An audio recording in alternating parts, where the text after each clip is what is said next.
Mhm.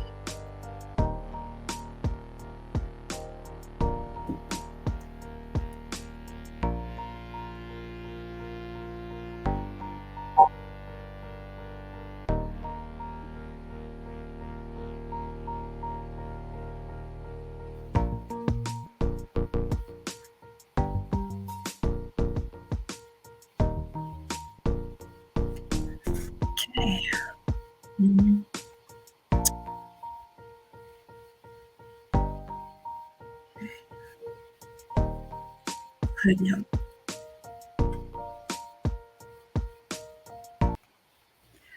Bonjour, bonjour. Hello everyone. We are live. Oui, je pense que nous sommes bien en direct.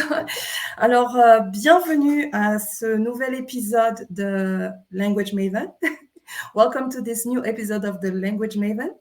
I'm your host, Eva Risani, and it's always a pleasure for me to come and show a little bit of the treasures that we have, to share a little bit of the love that I have for languages with you. So thank you so much for joining us, and let me know where you are watching from. Bonjour, bonjour Claude. Thank you for coming. So please let us know where you are coming from, where you are not coming, where you are watching from. And yes, so welcome. And today we will learn vocabulary and explore language together. I have one new expression for you in English, one new expression for you in French. So it's going to be quite interesting. So while I see I have other people coming, let's start, right? Because remember, this is very short. It's just to give you nibbles of language, culture, language richness, just a little bit, like nuggets, of knowledge, right? So it's very easy to digest. Okay, so let's start. Tell me, do you like riddles? I love riddles. My kids love riddles too. And I have one for you in French. So let's look at it. Qu'est-ce qui disparaît dès qu'on en parle? Qu'est-ce qui disparaît dès qu'on en parle? Interesting, right?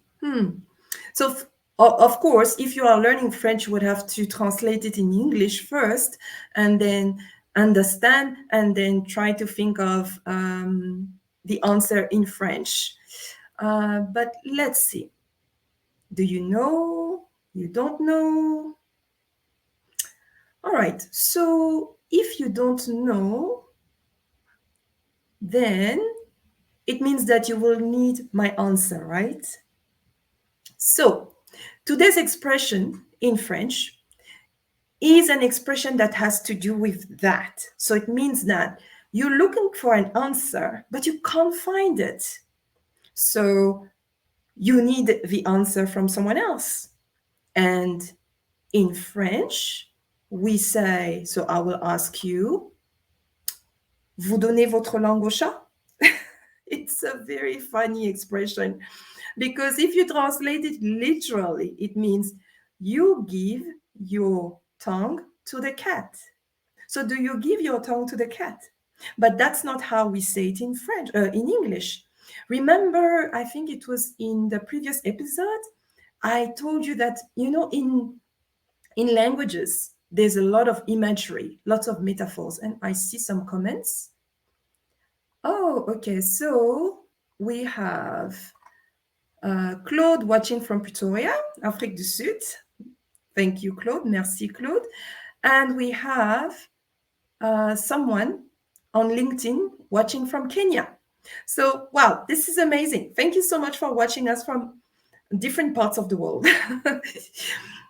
So to come back to what I was saying, then are you giving your tongue to the cat? This is not how we say it in English. in English, there is a proper way to say it, but how would you say that in English? First of all, do you understand what it means? Like, why would you say that? Vous donnez votre langue au chat? So it means that you don't know the answer and you want the other person to give you the answer. But now, vous donnez votre langue au chat. What will be the proper way to say that in English? Let's see if I have any comments. No, not yet. Donc, let me ask you this in French. Vous donnez votre langue au chat? So, in this instance, I will be the cat because I would be the one giving you the answer. And donner sa langue au chat means to give up trying to find or guess a solution. So basically, in English, it will be give up or give in. So do you give up? Do you give in? Let me remind you what was the riddle. So the riddle was, qu'est-ce qui disparaît dès qu'on en parle? So basically, in English, it would mean, what disappears the moment we speak, the moment we start speaking? Do you know? You can try in English or in French. What would be the answer to that riddle? Vous donnez votre langue au chat? Do you give in? Okay. Being a nice cat, I will give you the answer. Le silence, silence. It makes sense, right? I mean, think about it. The moment you start speaking, then you give up silence. So silence will disappear. I have a comment. Oui. Yes, le silence. C'est ça, Claude. Ok, très bien. Fantastic. Okay. So now we go to the English expression. Very often I found myself in situations where I had to take a decision, either give up on principles or fight for my principles. And I'm sure that many of you found yourself in, the same situation. And it happens very often, like in the workspace, at home with your family, with your friends, or, with people around you sometimes. Right, I see there's a comment. Okay. All right. So what do? Well, I usually fight for my principles. And in the process, I stand my ground. So the expression in English today is stand your ground. And the definition is, it's when you refuse to change your opinion or concede an argument. But, okay, I have a comment. Compliqué tout ça. Merci de nous suivre. Oui, bon, ça dépend de votre perspective. So it depends on your perception, because the thing is, French can be quite a complex language, but at the same time, not so much. It depends on your perception of it, right? So and English, it also depends on the context. It depends on what you want to say. And it depends on how you use the expression as well. You see, like now we're talking about standing your ground. Standing your ground in the context, because you see, with languages, it's all about the context.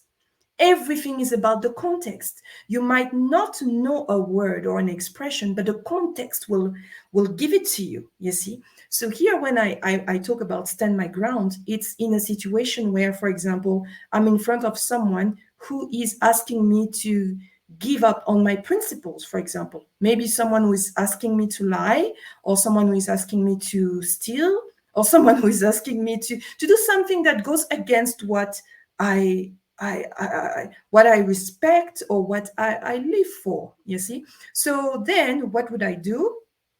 I will stand my ground, and that's how you use it. And you see how the expression in itself is full of meaning.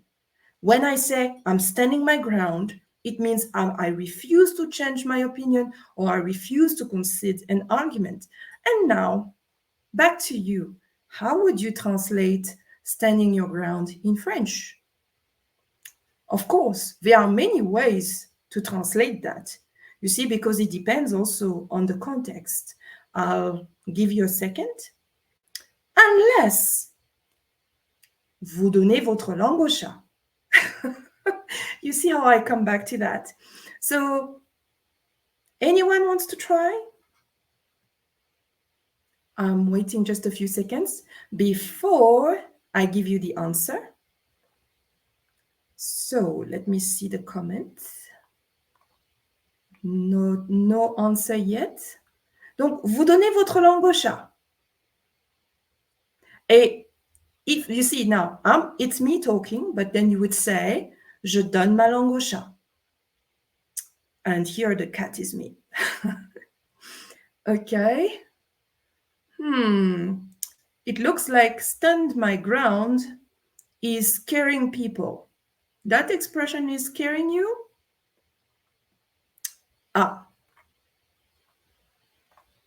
Claude, restez ferme. Yes, I like it. Restez ferme. It's a way of saying that. Restez ferme. Oui, c'est possible. It's possible. It's a good way. You see how you didn't translate literally, you see, because you can't really translate it literally. It has such a lot of meaning. So I like that. That's a good guess. And it is an expression that you can use. Je reste ferme sur mes principes. Je reste ferme sur ma décision. I don't see any other propositions. So let me give you more options. You can also say ne pas battre en retraite. C'est une expression qui est aussi très, très, très utilisée. So it's an expression that is also quite used. Or, se battre pour ses idées. Je me bats pour mes idées, je refuse. Donc, there are many ways to translate standing your ground, you know. Donc, je refuse, je reste ferme, comme Claude a dit, ou alors, je refuse, je ne veux pas battre en retraite, hein, et je me bats pour mes idées. This, you see, shows you the richness of the language, how there are many ways to express something. Okay, that's it for today.